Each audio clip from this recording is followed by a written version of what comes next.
On paragraph 17 of my aforesaid affidavit, I mentioned that Maynard Ngu and I are close friends and that he was also a close friend and campaign contributor of Senator Chis Escudero. To add, while I was attending the confirmation hearing of Secretary Bunoan sometime in August 2022, I was summoned by Senator Chis to his room. When I got there, he told me, hindi na ako bababa sa CA. Marami pa akong kulang na streetlight sa Sorsogon. Ano ba magagawa nyo para sa akin? I replied, kakausapin ko po si Sec Bunoan kung paano ang gagawin. I relayed to Secretary Bunoan what Senator Chis told me. Subsequently, I received from the brother-in-law of Senator Chis Escudero a list of projects which included the aforesaid streetlights project.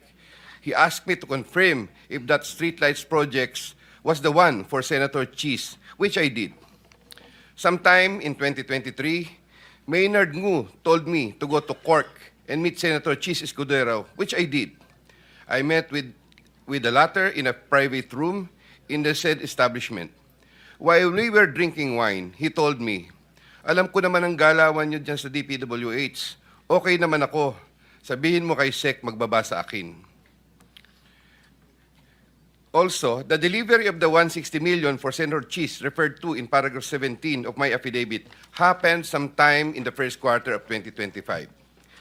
Around July 2025, I had a chance encounter with Senator Chis and Maynard Ngu at the court. Senator Chis Escudero approached me, shook my hand, and said to me, thank you.